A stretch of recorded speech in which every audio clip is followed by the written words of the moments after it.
High taxes, free, high quality healthcare. That was the arrangement that the government of Canada had with Canadians, and that deal is fundamentally broken.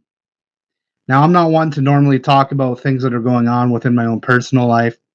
In this case, I think it's important because what I know about what I've been going through in the Canadian healthcare system is that it is a normal thing for Canadians to experience, and that's the problem.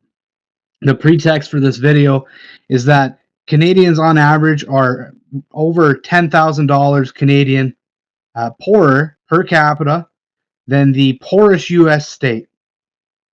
In exchange for that, we're supposed to get high quality free healthcare. Maybe that was true at one point in time, but for my generation, we're watching this arrangement rapidly dissolve before our eyes. Now, what do I mean by that? In my personal experience, and leave your comments below if you're willing to share. We need to bring in other options. We need to have more doctors and nurses. There needs to be private options for those who seek that. And in my experience, I would have gladly paid a little bit of money to have a private option. A couple years ago, I was diagnosed with a blood clot that ran from my knee up to my hip.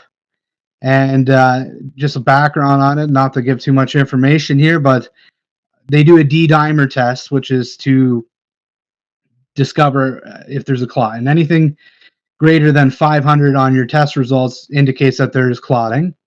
And my test results came back at greater than 10,000. And the note attached on my file was beyond upper panic level. Now, they put me on blood thinners. They basically that was they did an ultrasound, discovered the problem, then they put me on blood thinners for a course of 3 months.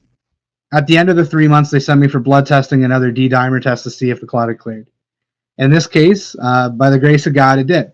It was the medication had worked. It did what it needed to do, allowed my body to do what it needed to do, and the clot was cleared.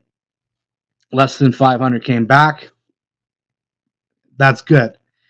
The problem became when I went for a follow-up test or follow-up meeting with my doctor, and you would think that the first thing on their minds would be, okay, we're going to do some follow-up testing here because this just occurred in a 29-year-old man. That's not normal, and we need to figure out what's going on so that something like that doesn't occur again, or that there's not other repercussions happening as a result of what caused this. That is not what happened. I was told basically, don't come back unless you're dying. Don't come back unless you're exhibiting the exact same symptoms that you were exhibiting when you had a clot that led you to an emergency ultrasound and discovering what happened. And then basically we'll just put you on medication for the rest of your life. Now, I had an appointment recently where I went in for a doctor's appointment, or for a dentist appointment rather, and I had been thinking I had been having some dental problems. I thought I had some cavities that were causing me issues. Long story short, dentist goes, no, you got great teeth. Well, that's good. But based on what you told me in your medical history, you should go to your doctor and you should be demanding some of these tests. And he recommended a number of things. Go to the doctor and explain my history, and I'm almost ushered out the moment I walked in. That's the number one feeling I always have when I'm in the doctor's office is like, yeah, come on. Out the door. Let's go. You're a number. I need to get paid. I've passed go. I'm collecting the money. Get out of my chair. And so in comes the next person. So she was upset that this was a 10-minute meeting, the doctor. That's a problem, I believe, that we're incentivizing in and out healthcare where it's what's the problem, here's the fix. That's first off, but I digress. Lay out the family history, lay out some of the things that are going on in my family, and say, like, this is the meeting I just had with the dentist, and I would like to be sent off for some testing as a result. She wasn't going to do anything for me. I've done everything. There's nothing to do here. I followed government protocol. It wasn't until I got combative, according to the doctor, that suddenly there was movement on some of these tests. But it took me getting to the point where, in my view, I could have been thrown out of the office because I had to make a stand for receiving the healthcare I thought I needed. But it stuck with me what this doctor was saying. I am following the government's guidelines. So the government guideline is when a 29-year-old exhibits a life-threatening incident, that if they're no longer presenting that life-threatening incident, you don't do any background into why that occurred in that individual. Come back again when you're dying and we'll patch you up. Is that the state of the healthcare in Canada? And it absolutely is, because this is not a unique story with me. There's Canadians all across this country that have died on waiting lists. There's Canadians all across this country that are not receiving the care they need. And my mother is one of these people. It hits home with multiple family members that I'm watching this happen. The deal was exorbitantly high taxes and a high quality of healthcare and other services. Those services and that healthcare is crumbling before our nation's eyes. My generation certainly doesn't see it. We pay top tier premium prices for bottom tier communist nation level healthcare. When did it become acceptable to Canadians to receive such low quality healthcare? Have we become so passive as a society that we're willing to accept lower and lower and lower standards of living while the burden placed upon the taxpayer's shoulder is getting higher and the burden is getting heavier and heavier each and every day? How long can a nation go like this?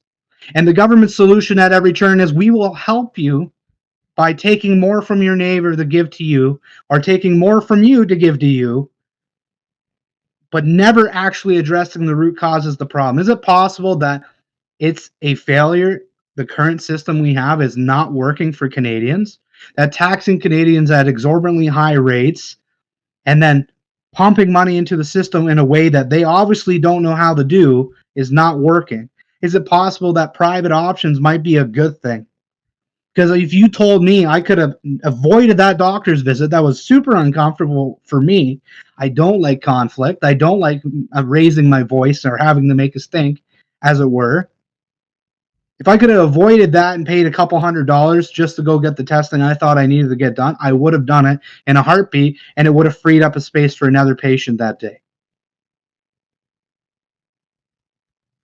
Canadians can't accept passively anymore the steady decline of our services, all while we continue to pay higher and higher taxes. The game's rigged. It's not working for us anymore. And my generation feels it heavier than anyone. It's more than just healthcare. We can't afford homes. We can't afford homes. We're not getting decent healthcare. Our social services are crumbling all around us. And we're told we're not American. We're told if we criticize anything in our system, it's somehow Americanism. I would suggest to you that Canada, with all its resources and everything underneath our feet, could make this country the most prosperous nation on earth, bar none. And yet, here we are, where Canadians are facing ever higher taxes for ever lower quality of services all across the board. It needs to stop. It needs to end. And there is alternatives on the horizon in terms of politics that are actually offering up real solutions. You need to get off your couch and support those options and stop being an armchair warrior. Stop going, woe is me and nothing will change. Well, nothing will change if you stay at home and you refuse to be a part of the solution. It will continue along the same path. We need to be part of the solution. And it starts with me and it starts with you. I'm Greg Staley of Diverge Media. Remember to like and share this video in hopes that other people will share their stories as well in the comment section. And maybe we can do our part. Until next time.